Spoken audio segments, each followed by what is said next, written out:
Nós vamos falar agora a respeito de um segundo pilar da oficina de escritores. O primeiro, eu disse a vocês que chama-se oficina de escritores porque objetiva conduzir o aluno para se tornar um escritor, publicar o trabalho dele em projetos. O segundo pilar refere-se à maneira como se escreve. Tradicionalmente, o professor dá uma redação para o aluno, um tema, o aluno escreve, entrega para o professor comenta e devolve. Não é assim que o escritor escreve. O escritor trabalha em várias etapas no processo de produção.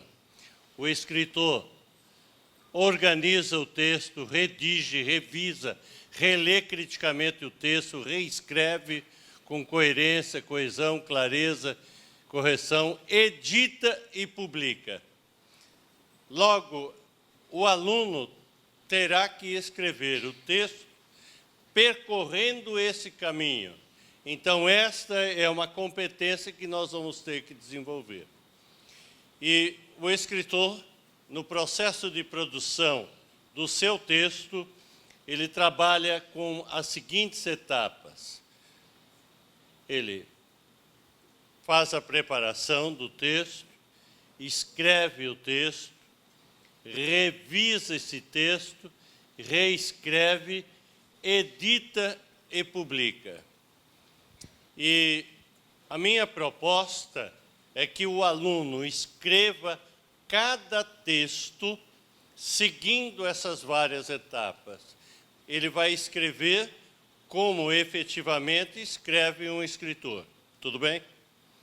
Agora, é claro que eu chegar para o aluno e falar para ele simplesmente faça a preparação, escreva, faça a revisão, faça a reescrita e deixar isso solto, fica difícil. Então, o que eu fiz? Eu criei as fichas. O que são fichas? É o espaço para escrever, mas, antes de mais nada, essas fichas objetivam organizar esse processo de produção. Estava conversando ainda há pouco com a professora que falou, eu usei as suas pastas, as fichas vinham separadas, certo? Agora, na oficina de escritores, por um motivo de organização do próprio material, vem juntos. Como o livro do aluno vem em espiral, permite, inclusive, uma certa flexibilidade. Mas vejam bem, a importância das fichas é disciplinar o processo de produção. Eu vou comentar com vocês cada momento desses. Preparação. Gente, é importante que o aluno, antes de escrever o texto, faça uma preparação. O aluno que não se prepara para escrever o texto, possivelmente aconteça para ele o seguinte, ele está escrevendo o texto, não está? Aí chega num ponto, ele para e começa a olhar para o teto. Eu digo para os alunos, não olhe para o teto que ele não vai cair. Tá? Por que esse aluno fica olhando para o teto, pensando, e aí fica difícil continuar? Porque, provavelmente, ele não pensou no texto antes de escrever. Ele não organizou esse texto. E essa preparação é importante.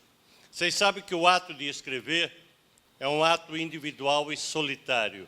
É como nascer e morrer. Só pode fazer sozinho. Inclusive morrer, né? Seria ótimo que alguém morresse para a gente. Né? Mas nós não estamos acostumados a vivermos sós. E para saber escrever, é preciso saber estar só. Eu tenho uma frase que eu digo, eu nunca estou só, porque eu sempre estou acompanhado de mim mesmo, certo? Saber dialogar consigo mesmo, saber não estar só, estar acompanhado de si mesmo, É muito importante, tá? E as pessoas não estão acostumadas. Você chega no carro, você liga o rádio. Está em casa, liga a televisão, liga o computador. E os celulares hoje, né, te põem em contato constante. Então, você perde a oportunidade de estar sozinho consigo mesmo. E para escrever é preciso que o aluno esteja sozinho. Eu sugiro, sobretudo nas séries iniciais, que quando é proposta uma atividade de preparação, você pode até colocar uma musiquinha e dizer para o aluno o seguinte, ó, enquanto estiver tocando essa musiquinha, não escreva, apenas fique se preparando. E como preparar esse aluno? Você pode preparar de uma forma oral ou escrita, ou individual ou coletiva, fazer dramatização. Sabe aquela dramatização que vocês viram naquele filme? É uma forma de preparação. Desenho, debate, sensibilização. Quando eu apresentei a velhinha para você da foto, foi uma forma de preparação, ok? Agora, a ficha propõe atividades que objetivam preparar o aluno. Por exemplo, isso aqui é do volume 2. Eu digo para o aluno, para ele imaginar o que ele quer conhecer, ou a pessoa que ele gostaria de ser, ou o lugar dentro dessa proposta, certo? Tem professoras que mandam o aluno fechar os olhinhos, né? Fecha os olhinhos. Fique pensando. Eu não mando fechar os olhinhos, não. Quer fazer de olhos abertos, olhos fechados, não é? Eu mando o aluno, sim, fazer o quê? Fique pensando. Enquanto está pensando, vá desenhando ou vá escrevendo. Ele tem que fazer alguma coisa física que centralize, monopolize o pensamento. Porque a capacidade de concentração é a capacidade de pensar numa única coisa. Na hora que ele está desenhando, ele está só pensando naquilo que ele está fazendo. O desenho, atenção, hein? Não é importante pelo produto, mas pelo processo. Então, não interessa se é uma casa bonita, um rosto bonito, se desenha uma árvore bonita. Interessa que ele desenhe enquanto está pensando. Sobretudo no infantil, quem trabalha com infantil. Porque o desenho é a maneira de organizar para a criança, né? É a maneira de organizar o seu mundo interior, ok? E à medida que ele vai, nas séries iniciais, eu uso em algumas redações, eu uso o desenho aqui como uma das formas para ele organizar, ok? Vocês podem deixar 5 minutos, 10 minutos, dependendo do ritmo, dependendo do tempo disponível, tá? Agora, não é só desenhar. À medida que eu vou mostrando nessa preparação, outras formas, e ele anotando. Eu mando o aluno peço ao aluno, a proposta é para ele ser uma outra personagem, ser uma personagem. Então, antes de mais nada, ele desenha a personagem. Depois, ele vai dar nome, idade, característica, onde vive, preocupações. Vocês estão vendo que eu estou roteirizando para ele? Então, eu ofereço essa ficha aqui de preparação, oferece também um roteiro para ele ir se preparando. De acordo com o gênero textual, muda o roteiro. Por exemplo, ele vai contar uma história, aqui no 5º ano. Ele tem que contar uma história. Mais do que dizer a ele, genericamente, pense na história que você vai contar, eu procuro oferecer um determinado roteiro que vai ajudá-lo a organizar a história que ele vai pensar. Pense nas personagens, no narrador, no lugar, faça um breve resumo, tudo bem? Então, esse roteiro muda, vai chegar até o 9º ano, quando ele vai fazer uma dissertação, que ele tem lá, então, faça uma dissertação sobre com tal assunto.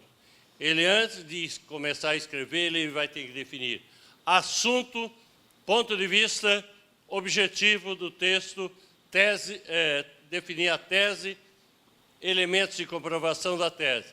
Você percebe que, pensando nisso, ele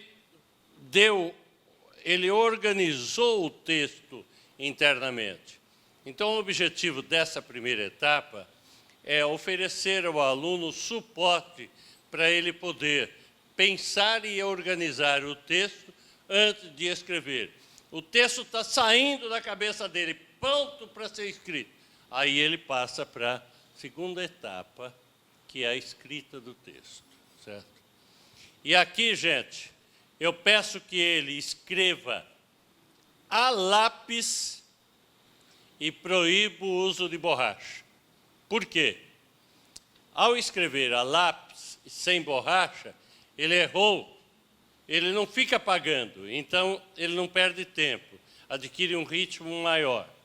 E outra coisa, ele vai chegar ao final do texto, não vai falar para você, olha, o texto está bonitinho, por que eu vou ter, está tudo certinho, por que eu vou ter que passar limpo? Primeiro, não se fala mais passar limpo, é reescrever o texto. Vou mostrar, é diferente, passar limpo é só no aspecto estético, e reescrever é mexer no conteúdo, tudo bem? E se ele escreve sem lápis, sem borracha, a possibilidade dele adquirir um ritmo maior em escrever, reescrever, riscar, essa velocidade vai ser maior. Segunda coisa que eu digo para o aluno é o seguinte, e vale para vocês, quando estiverem escrevendo um texto. Você está escrevendo, de repente dá aquele parada, travada, e o texto não vai em frente. Não fique olhando para o teto, não adianta, o teto não vai te inspirar. Olhe para o texto, releia o que você escreveu antes, se pergunte, busque naquilo que você escreveu, elementos para continuar. Porque muitas vezes o aluno escreve texto todo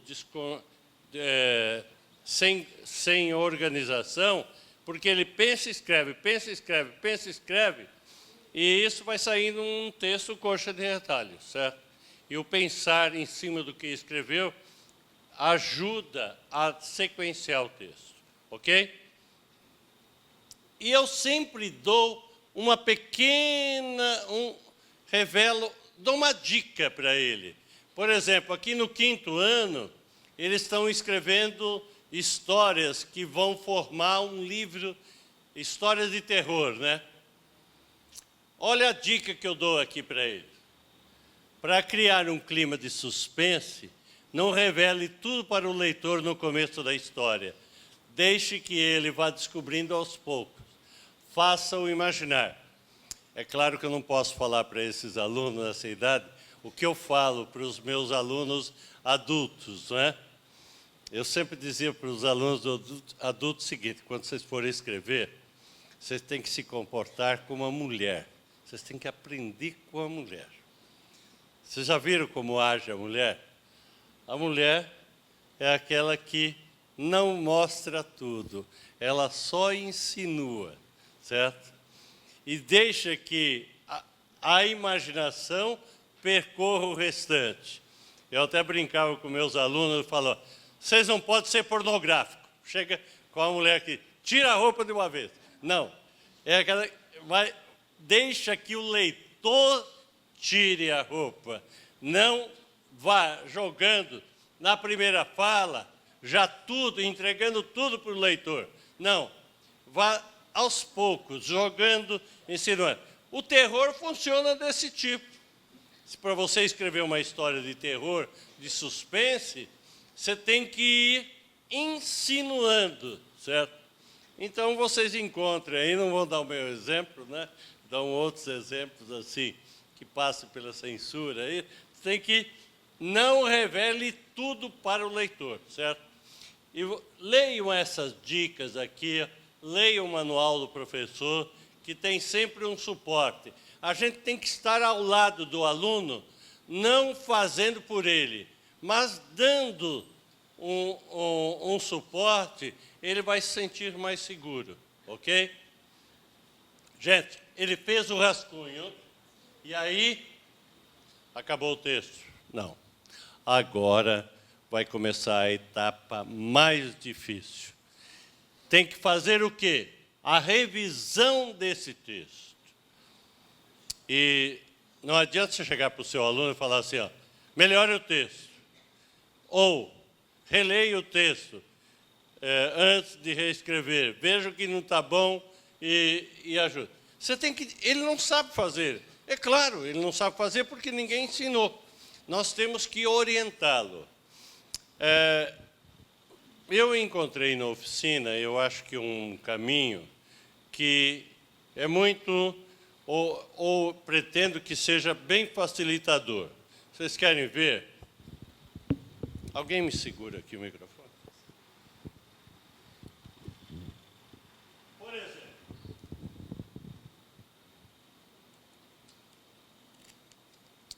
só um momentinho aqui. Vocês têm aqui essa parte que o aluno faz a primeira escrita, o rascunho, certo? Agora ele vai trabalhar em cima disso. O que eu fiz? Eu criei um roteiro de revisão que vem aqui na folha ao lado, tá? Então ele se baseia nesse roteiro e botei o roteiro bem na cara dele mesmo, para ele, né? Porque se eu colocasse lá no final do livro, ele não ia ver. Esse roteiro visa dar suporte a ele para reler esse texto, ok? Obrigado. E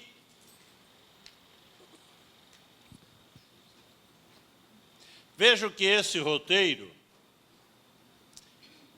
objetiva tornar o aluno leitor crítico. Então, ele vai se basear nesse roteiro para rever e fazer a revisão do texto que está ao lado.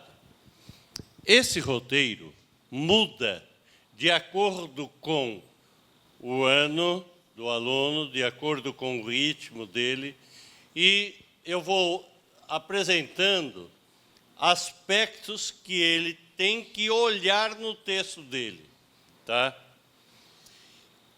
Importante, isso que nós estamos dando para ele se autoavaliar serão os mesmos critérios que você, professor, vai utilizar para avaliar o texto do aluno. Pode ser que tenha escolas que deem nota para a redação. Tem?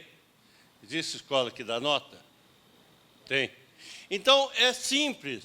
Por exemplo, eu tenho aqui 4, 5, 6, 7 itens. Eu posso dar a 3 desses itens o valor de 1,5. E para os demais, 1, que totaliza 10. Então, quando você for dar uma nota, você especifica o valor. E você pode colocar um vale 2 pontos, outro vale 3 pontos. Você muda durante o ano os valores de acordo com a dificuldade do aluno, certo? Então, se a classe está apresentando mais dificuldade, digamos, em construir frases completas, você dá um valor maior, tá? Aqui eu estou falando com um aluno de praticamente, em média, de um segundo ano, né? Olha, você deu um título, a sequência entre as partes, construiu frases completas, usou ponto final, usou a letra maiúscula, escreveu corretamente, você consegue entender a sua letra, o leitor consegue entender a letra. No final do livro não tem um item chamado revisão de texto.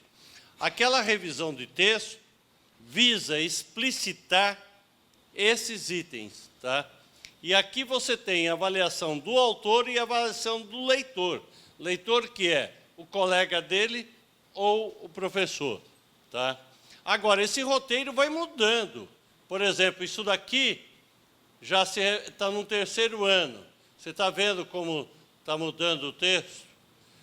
Você pega aqui, por exemplo, esse roteiro muda porque eu estou falando aqui de um folheto.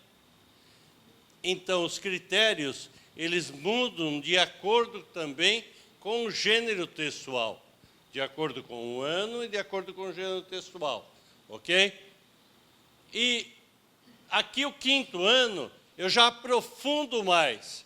Então, englobo em 3 itens: organização do texto, organização da frase, a correção gramatical e a edição do texto. Esses itens gerais são especificados aqui, olha. E eles sabem exatamente o que se refere à organização. Você pode ir comentando com eles aos poucos, tudo bem? A parte de gramática entra toda aqui, tá? Porque tem muitos professores que falam, não dá para dar redação porque tem que dar gramática. Mas, gente, o que vale a aula de língua portuguesa? Não é ensinar o aluno a ler e escrever? Então, eu coloco a gramática a serviço da redação, e não o inverso. Eu pretendo, não vou dizer, eu vou prometer, mas não vou dizer para quando. Depois de concluir a dissertação, que eu vou concluir agora, e aí completar toda a sequência, o meu próximo desafio, eu quero reescrever minhas gramáticas. E vou reescrever dando à gramática um outro foco. Eu vou mudar a gramática, mas vou transformar a gramática como suporte da escrita. Então, a gramática vai ter uma organização diferente, porque a gramática ele vai estudar elementos da gramática que vão ajudá-los a produzir um texto. Entenderam? Não é assim de escrever qualquer texto. Ele vai escrever o texto que dá suporte a isso. Tudo bem? Não sei quando vai sair, mas a minha intenção é chegar a isso. Isso vai crescendo, gente. Chega aqui no gênero, no 6º ano, olha, eu já falo em gênero textual, em adequação à norma padrão. Quando chega no 7º ano, eu tenho coerência, coesão, certo? E quando chega aqui, olha, o 9º ano, só para vocês mostrarem, para perceberem onde vai chegar. Eu estou trabalhando com gênero textual, coerência, coesão, adequação à norma padrão e edição do texto. Eu estou praticamente com um pé no Enem. Então, esse aluno que você começou lá no 1º ano e vem nessa sequência, quando chega aqui, ele tem, na verdade, ele foi o resultado disso. Saiba o seguinte, no começo, eu acho que quem começou a aplicar, os alunos mostram uma certa resistência, né? Depois, eles se acostumam com esse ritmo. E aí, eles vão fazer isso naturalmente, ok? Terminaram de reescrever o texto. Aí vem o quê? Vem a outra etapa, que ele vai fazer o quê? Reescrever esse texto. Segura. Gente, o que eu normalmente sugiro? Isso daí cada um pode...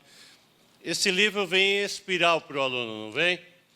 Ele fez a revisão aqui, né? Baseado nisso.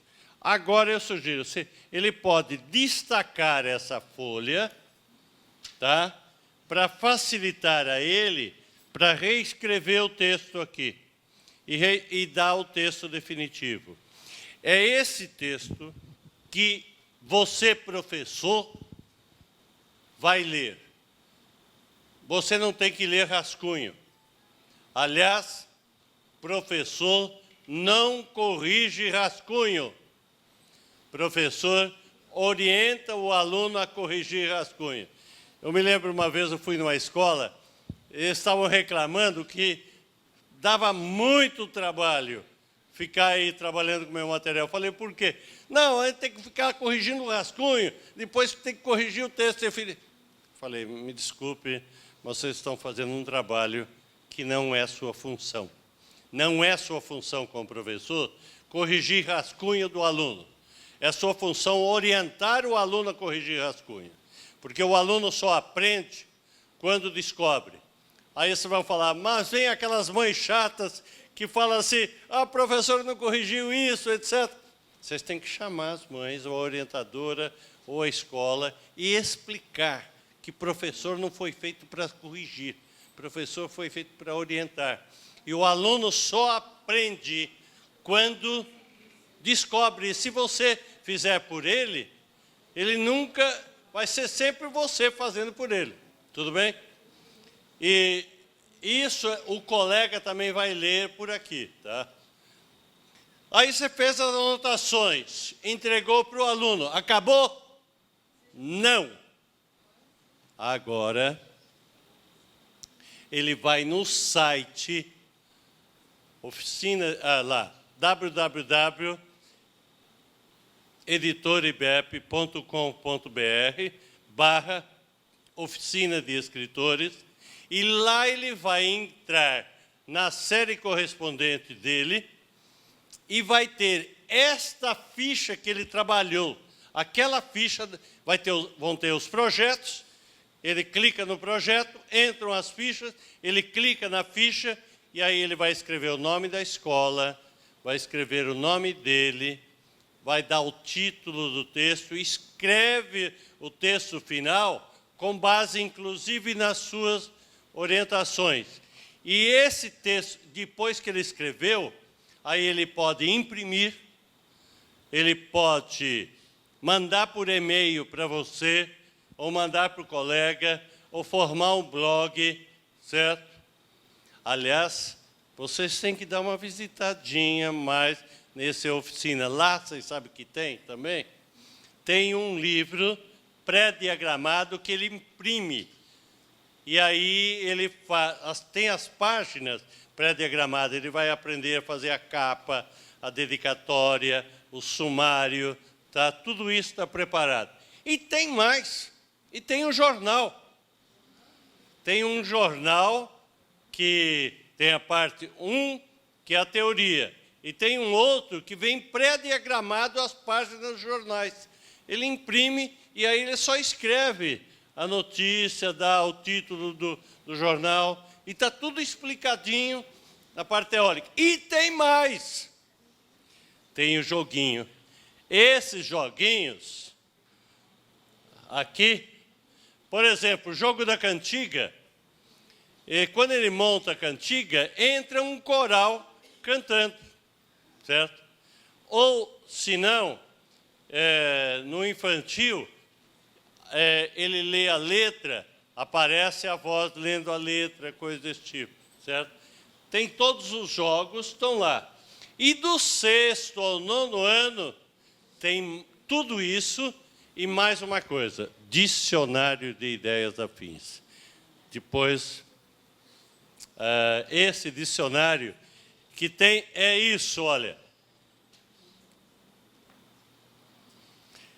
Esse dicionário de ideias afins, quem descobre a função desse dicionário, os alunos que descobrem, não largam mais.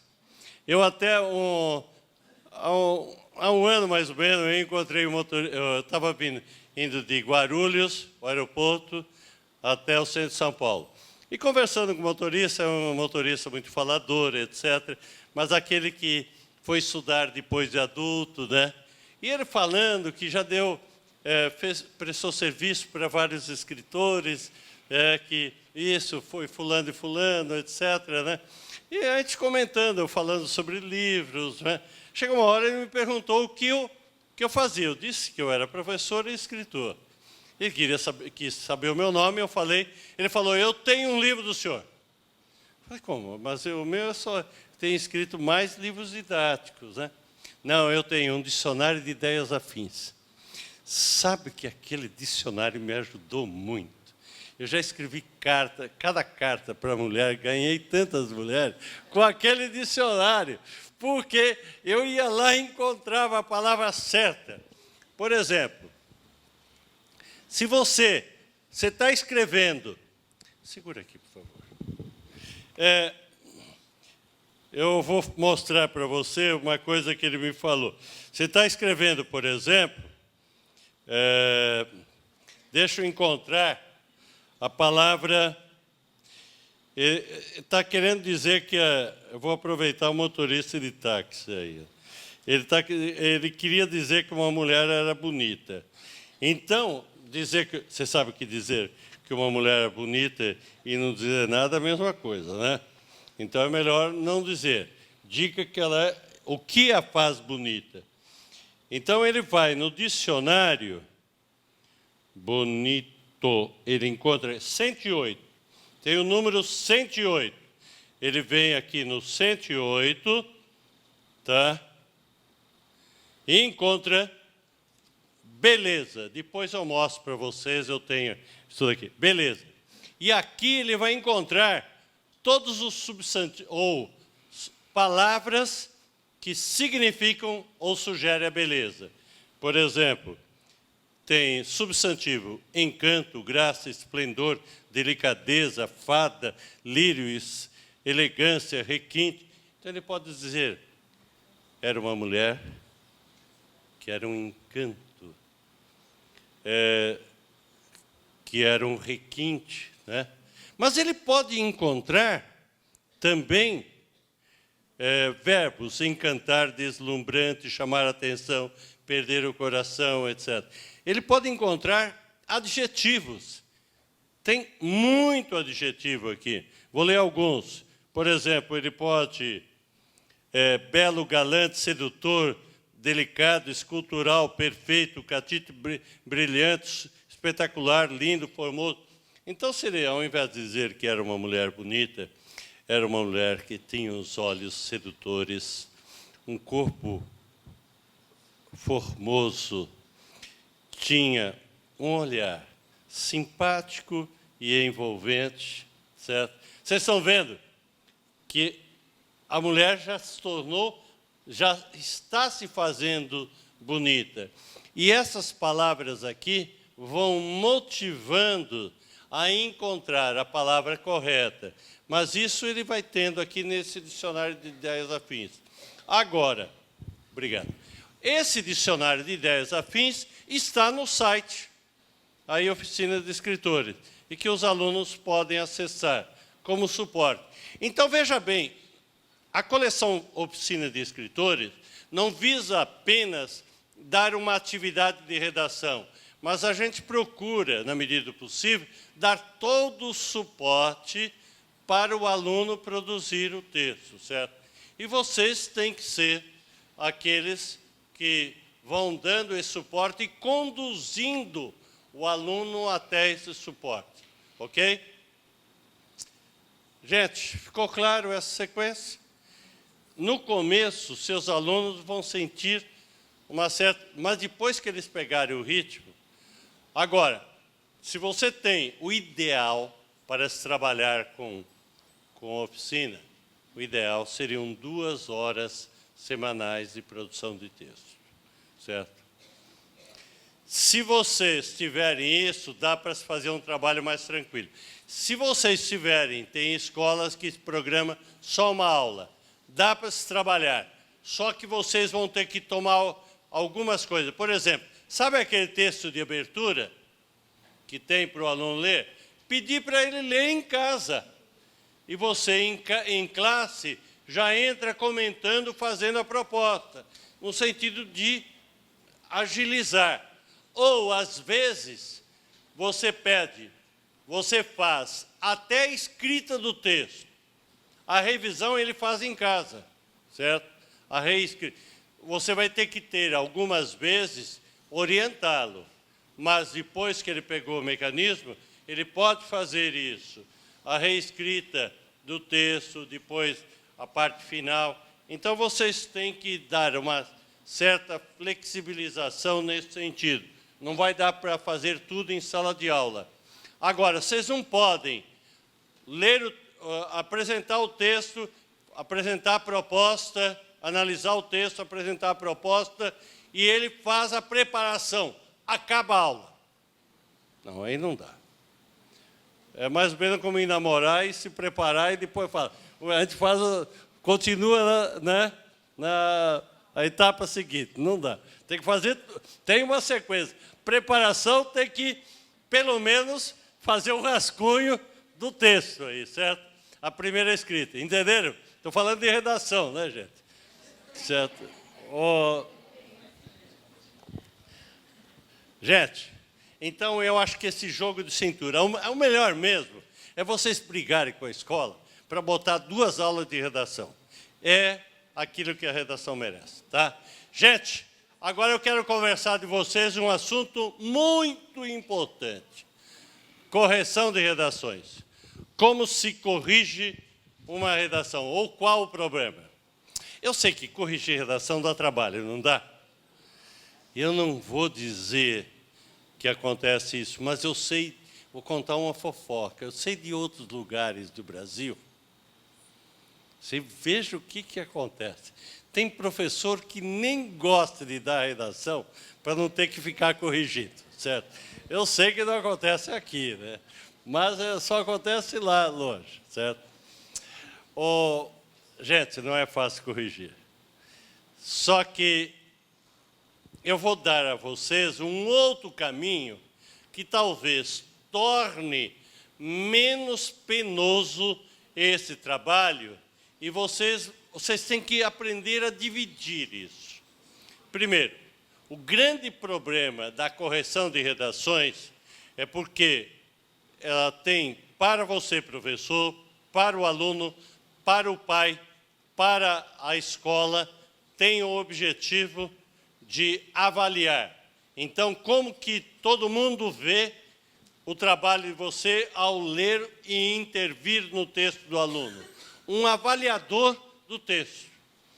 E avaliar só se avalia no exame final, só se avalia no Enem, só no vestibular, ou são situações avaliatórias. No dia a dia de sala de aula, você não deveria ler o texto do aluno para avaliar. Mas para quê? Para orientar. Orientar o aluno a se tornar um leitor crítico do texto. Veja bem, eu estou propondo o seguinte: não se deve intervir no texto do aluno para ser um avaliador, mas um orientador.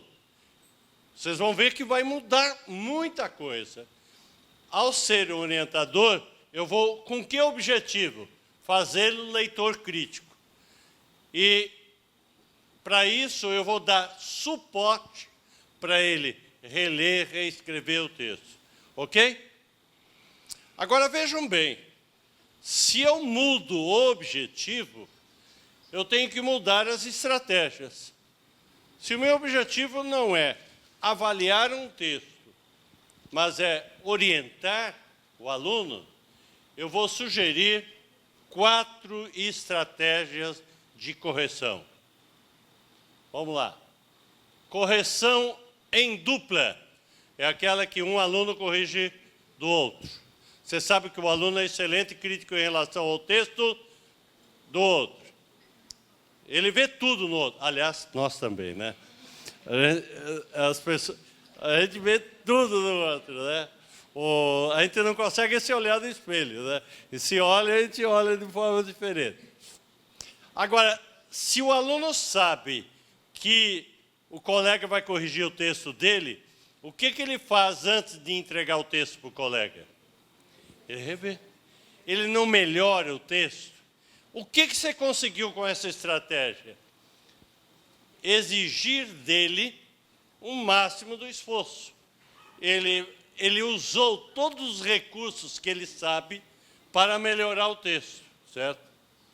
Agora, a correção em dupla, gente, exige um cuidado. Primeiro, eu vou falar de 2 cuidados, desculpe. Primeiro, peça que o aluno que for corrigir o texto do colega não corrija no texto do colega. Não faça anotações no texto. Senão, dá o maior quebra-pau. Olha, ele corrigiu aqui, ficou escrevendo que estava errado, está certo. Peça que ele faça anotações numa folha à parte, certo? anote numa folha à parte. Olha, não gostei do começo da sua história, eu encontrei algumas palavras erradas, tá? Segundo, não seja aquele professor categórico. Daqui seu texto, corrija o texto dela. Você, corrija o dela. Você que vai corrigir o dela. Não, deixa, comece assim, ó. Hoje vocês vão escolher, você escolher um colega com quem vocês vão trocar para um corrigir a redação do outro. Faça essa troca. Um outro dia, você põe todos os nomes dos alunos na mão, assim, ó, num sacolinho. Escolha aqui quem vai corrigir seu texto, certo? No outro dia, você faz aquele sorteio, você fecha os olhos, né? Assim, faz de conta, né? Pega um aluno, sem querer, querendo, né, com o outro. E vocês vão ver que eles vão aos poucos. A correção tem que sair de você como pedestal. E o aluno tem que participar dessa correção. Ele tem que ser socializado. Tá? Segundo tipo de correção, correção em grupo. Pequenos grupos, nunca façam grupos grandes. 3 elementos é o ideal. Eles corrigem, comentam o texto de cada um. Terceiro e mais importante forma de correção, correção coletiva. A classe toda corrige um único texto, ou um fragmento de uma redação.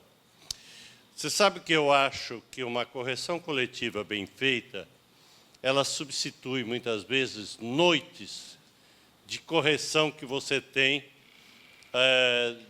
de texto do aluno individualmente. Agora, a correção coletiva, para mim, é a mais importante forma de correção. É que eu não teria...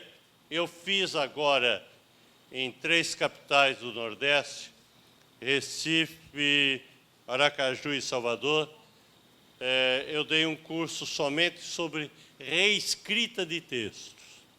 E aí, foquei esse processo da correção coletiva, oferecendo textos, vendo como analisar. Tá? Para a correção coletiva, não pode ser a melhor redação da classe. Não pode ser a pior. Você arrebenta os alunos de qualquer jeito. Né? Tem que ser um texto ou um fragmento de texto que foque, que trabalhe, que tenha aquela dificuldade que os seus alunos mais estão tendo. Por exemplo, seus alunos não estão fazendo pontuação. Vai lá, pega uma redação que tem esse problema bem claro, bem forte. Ou seus alunos estão repetindo muitas mesmas palavras. Ou o problema dos seus alunos é a letra. O que você faz? Você pega alguns exemplos, mostra e deixa que os alunos percebam. A outra é a sua postura nessa aula. Não pode ser aquele professor que dá um texto que seja difícil ou que tenha problema e ele tem que chegar lá e o professor fala: gente, estão vendo que coisa horrível? Olha isso daqui. Como vocês admitem fazer um negócio desse? Se você fizer isso, você acabou a aula. Você tem que colocar lá e deixando. Ele fala: eu não gostei. Não gostou por quê? Você concorda com ele? O aluno, lembre-se disso, só aprende quando descobre. E nós temos que ser aqueles que vamos dizer, motivar a descoberta do aluno. Você põe o aluno na antessala, você dá abre um pouquinho, deixa entreaberto para ele entrar, porque ele tem que descobrir, ou ele tem que ter a sensação de descoberto. Porque se ele aprendeu a ver esse problema, depois ele vai aprender a ver no texto dele. E aquela parte final do livro, revisão de texto, vai dar muito suporte para essa correção coletiva. Agora, de preferência também, evite pegar a redação da classe. mesmo que você tire o nome, os alunos são muito bobinhos, né? Eles chegam e falam, ah, essa redação é minha. E aí atrapalha. Então, é interessante que vocês mudem o texto, ou vocês peguem de um colega, troquem, não é?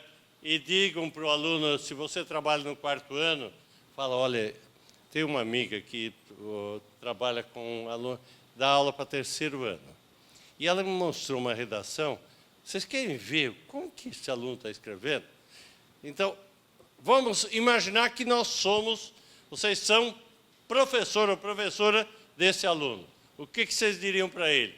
E aí, você pode apresentar a redação em PowerPoint, ou trecho, né, fragmento, ou apresenta ou escreve na lousa, ou em slide, o recurso que for mais facilitador para vocês. Finalmente, correção individual. É aquela que você sozinho corrige a redação do aluno. Agora, é claro, os professores aqui do 6º ou 9º ano têm muitas redações para corrigir. Quem aí trabalha? Vocês trabalham do 6º ao 9º? Quantos alunos você tem? Só 40?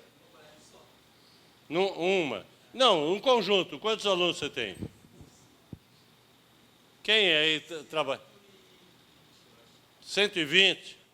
Você tem até pouco. Eu sei de professores que tem aí 200 alunos. Né? Você imagina esse coitado desse professor, 200 alunos corrigindo. O aluno vai entregar a redação, ele vai pegando, chega em casa, a pilha vai aumentando. Aí o aluno chega e fala assim, ó, professor, e a redação? Semana que vem, tá? Ou chega semana que vem, e a redação? Ele fala assim, ó, tá, pode deixar, semana que vem vai ter um feriado, eu já... Aí o aluno não pergunta mais. E esse professor sofre, que ele está lá, de repente, fazendo alguma coisa que dá prazer, lembra da redação, acaba o prazer. Certo? Gente, eu sei que vocês, professores do 1º ao 5º, têm muito tempo.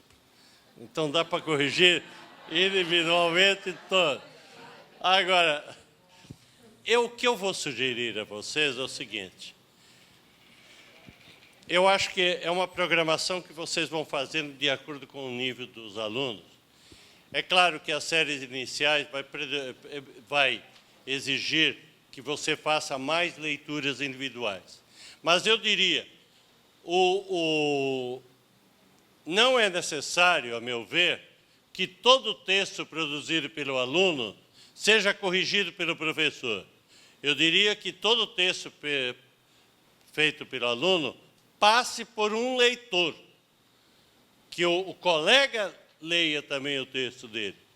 E que vocês possam, por exemplo, quem tem muitos alunos, pode fazer, numa semana pega 1 ou 2 turmas, na outra semana pega outras 2 turmas, ou pega 10 redações de cada turma, certo? Importante que dentro de um determinado período você tenha feito a leitura individual de todos os alunos. Agora, nas séries iniciais, vocês têm menos alunos, vocês também têm mais tempo, aquela coisa toda, né? Pode fazer as correções coletivas, individuais, tá? Vão alternando isso, tá bom? Agora, como corrigir? Posso continuar mais uns 5 minutos? Posso? Vocês aguentam? Individual. Como corrigir individualmente? Observando a maneira como os professores corrigem a redação, eu posso identificar 4 formas de correção. Tem aquele professor que corrige indicando o erro, sublinhando, circulando. Tem aquele professor que corrige resolvendo o problema. Tá? Ele põe ponto final, letra maiúscula, risca, está errado, ele escreve o certo. A outra forma de correção é corrigir de acordo com um código. Então, põe a acentuação, ortografia, e põe ou inventa código. E, finalmente, a correção interativa é aquela que ele conversa com o aluno, certo? Ele faz um bilhetinho final. Veja bem, essa é a maneira como os professores, como existem os vários tipos de correção. Eu, particularmente, sou contrário a uma e desaconselho outra também. Existe um tipo de correção aqui que dá muito trabalho e dá pouco resultado em termos pedagógicos. Qual é? Resolutiva. A resolutiva, você passa a noite corrigindo, chega lá, entrega para o aluno bate os olhos, não está nem aí. Então, esqueça a resolutiva, certo? Mesmo porque nós trabalhamos aí, quando você fizer a leitura, ele ainda vai ter que dar o texto definitivo. Então, ele vai aproveitar, tá? Eu não gosto da resolutiva e também não gosto da classificatória, porque você põe mais um código. Eu, particularmente, sugiro a vocês essas duas formas de correção, a indicativa e a interativa. Isso é, você marca no corpo do texto e no final você faz um bilhetinho. Eu vou dizer para vocês não vão dizer que vocês têm que fazer assim, mas eu vou dizer como eu corrijo uma redação. E só posso falar isso porque eu corrigi muita redação na minha vida. Primeiro, eu pego o texto do aluno na frente, não começo marcando assim, ó. Tem aquele professor que nem sabe o que o aluno escreveu depois, já está marcando. Tá. Primeiro, você leia o texto de fio a pavio, sem marcar nada. Veja como está o texto. Se tiver bom, ou se o aluno melhorou, escreva para ele, parabéns, olha, gostei, você realmente cresceu nesse texto. Se o texto não estiver bom, se pergunte, por que não está bom? Gente, dizer que um texto é bom é fácil, dizer que um texto é ruim é fácil. O difícil é dizer por que ele é bom e, sobretudo, por que ele é ruim. E aí, vocês têm que ficar... Às vezes é fácil identificar o problema, outras vezes não. Então, você começa a identificar, olha, o aluno está com um problema assim, está com esse, tem esse. E aí, se tem vários problemas, você fala, qual desses problemas é o mais sério? E qual deles é o mais sério? E você fala, esse daqui. Aí sim, aí você parte para a marcação no texto. Você parte para a marcação depois que você identificou. Porque, gente, não queira corrigir todos os erros do aluno naquela redação.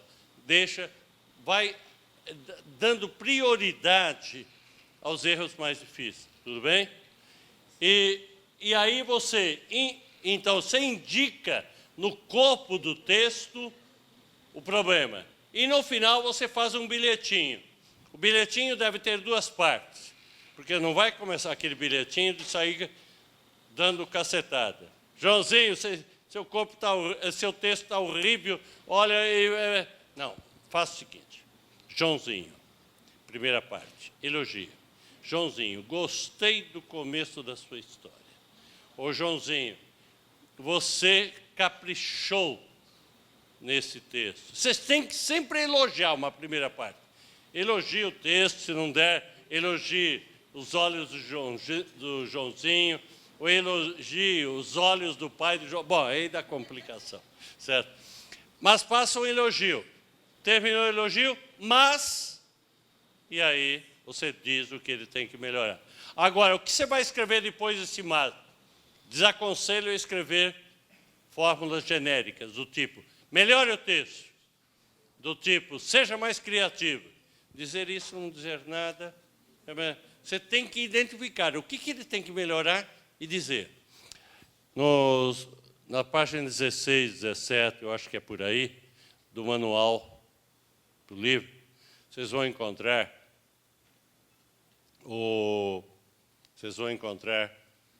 sugestões do que escrever no texto do aluno. Então, tem lá como anotar e tem sugestões de bilhetinhos. É um mimo que eu fiz com vocês, para, então, oferecer formas. Sabe aquele negócio de você ficar escrevendo sempre a mesma coisa? Então, não sei se você... Quem não abriu o manual, abre lá. O senhor falou que... O senhor disse que não é, assim, necessário corrigir os rascunhos. No caso, não seria mais proveitoso nós colocarmos esses comentários, essas indicações no rascunho, para quando o aluno já for reescrever o texto, já com todas essas mudanças, não? Não, o rascunho, você não tem que fazer nada.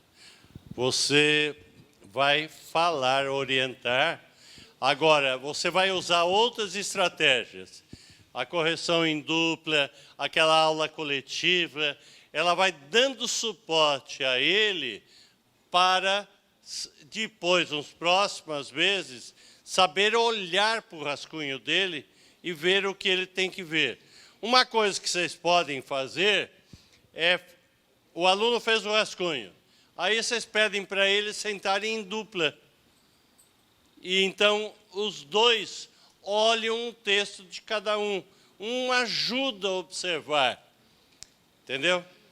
Mas você não faz. Você pode até estar passando aqui, perto ao lado dele, e ele comentar, você dá uma dica, sugere uma coisa ou outra, mas você pegar e começar a anotar no texto, eu desaconselharia, tá? Desaconselho porque é uma intervenção no momento que você não tem que fazer. Você tem que dar suporte a ele, aprender a fazer essa intervenção. E essas outras estratégias que a gente tem, a correção em dupla, correção em grupo, a correção coletiva, elas visam dar suporte a isso. Ao mesmo tempo, se você fizer uma correção que você indica o erro, você não corrige. E depois você sugere para o aluno, né, fazer, ele vai aprendendo. Você tem que dar óculos para ele enxergar o que ele não consegue enxergar. Agora, a partir do 5º ano, depois 6º, 7º, 8º, eu vou sugerir uma coisa que eu não vou ter tempo de fazer aqui para vocês. Mostrar que dá para se usar o Word como um elemento de correção. Então, você pede para o aluno escrever o texto no Word. Ele te envia por e-mail. Aí você vai lá em revisão no Word e tem comentários. Quando me mandam teses, artigos, eu faço o quê? Eu boto lá em revisão, eu tenho que comentar uma passagem, um parágrafo, comento, e escrevo tudo que eu tenho que escrever aqui ao lado. Tem que apagar, apago, né, aquilo que é o meu comentário. E isso, ao mesmo tempo, se o aluno souber aprender a usar o Word não corrige, ele aponta o erro. Se é de ortografia, vem vermelho. Se é de concordância, vem verde, ou problema de crase. Então, o aluno está sendo agente do processo de correção. E é um elemento facilitador para você corrigir no Word. Por quê? Você não tem que ficar escrevendo, você pode escrever mais, etc. Eu gosto muito disso. E fica aí para vocês a sugestão para isso. Tudo bem?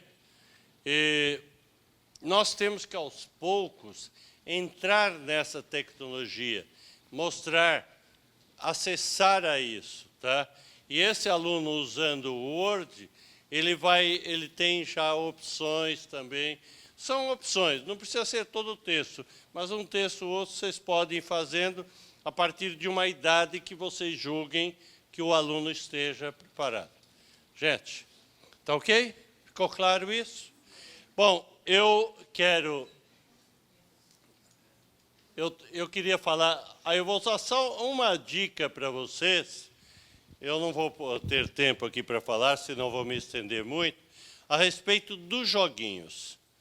Esses jogos, eles começam lá no infantil, que trabalha com o primeiro, ele visa, esse jogo do alfabeto, visa ajudar a criança a identificar as letras do alfabeto. jogo das palavras, ele começa a organizar, ajuda a criança a escrever e ler as palavras. E eu trabalho com colunas que vai permitir. Agora, tudo isso tem no site, com a diferença que no site ele pode acessar, tem o áudio também, certo? E quando ele acerta, tem um aplauso. No volume inicial, vocês têm jogo das frases, que ele vai aprender a estruturar as frases, ok? No volume 1, cantigas, são as cantigas de roda, são 20 cantigas de roda, e ele pode, como essas cantigas estão na memória dele, é um aluno que está começando a ler, certo? É mais fácil para ele ler. E no site entra um coral quando ele acerta. O volume 2, eu já falei para vocês desse jogo que é para a criação de personagem. Volume 3, Era uma Vez, ele aprende a construir, dar um start para o início de uma história, certo? Frases poéticas, é uma pena não falar sobre poesia com vocês, certo? Você vê quanta coisa que a gente tem aí para falar. Isso daqui permite a ele estruturar frases poéticas, porque, vejam bem, a poesia se faz com duas coisas. A poesia se faz com ritmo. Meu canto de morte, guerreiros ouvi, sou bravo, sou forte, sou filho do norte, guerreiros descendo da tribo Tupi. Isso é ritmo, né? Ou senão, no meio do caminho tinha uma pedra tinha no meio do caminho, tinha uma pedra no meio do caminho. É ritmo. Mas a poesia não se faz só com ritmo. A poesia se faz com o sentido sugestivo da palavra. Se eu disser, eu mastigo uma maçã, é poesia? Não, mas eu mastigo a minha solidão. Já deu. Na minha casa mora eu e meu cachorro. É poesia? Não. Na minha casa mora o amor. Na minha casa mora a saudade. Ou nos meus olhos mora a tua ausência. Isso vocês vão ter aqui, certo? Por exemplo, você dizer, trabalhar o sentido sugestivo da palavra. Um homem que diz para uma mulher, eu te amo, isso é poesia? Não, isso é uma declaração de amor. Mas o homem que diz, na noite enorme, tudo dorme, menos teu nome. Isso deixa de indicar e sugerir. Esse joguinho é para levar a criança a trabalhar frases poéticas e das frases fazer poesia. O jogo das histórias, nós fizemos isso aqui com a velhinha da Valéria. Não, a personagem velhinha. Viu, Valéria? Tá. Gente,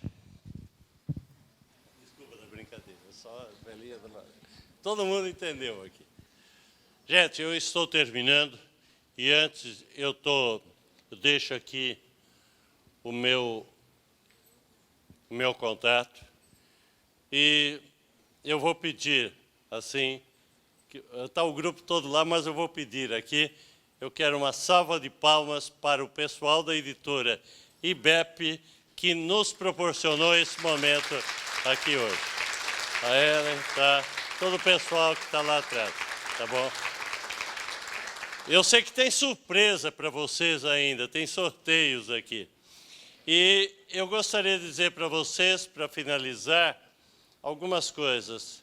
Trabalhar com redação não é o mesmo do que trabalhar com gramática. Para você trabalhar com redação, você tem que ser um professor que se disponibiliza a trabalhar as próprias emoções. Não olhe para o seu aluno sentindo saudade. Sinta saudade com ele, chore com ele. E outra coisa, seja aquele professor que seja capaz de despertar no aluno o desejo de aprender. Porque professor não ensina, Professor desperta no aluno o desejo. Professor é um criador do desejo. Porque se eu criar em você o desejo de o que eu quiser de você, eu consigo. Certo? Tchau, gente.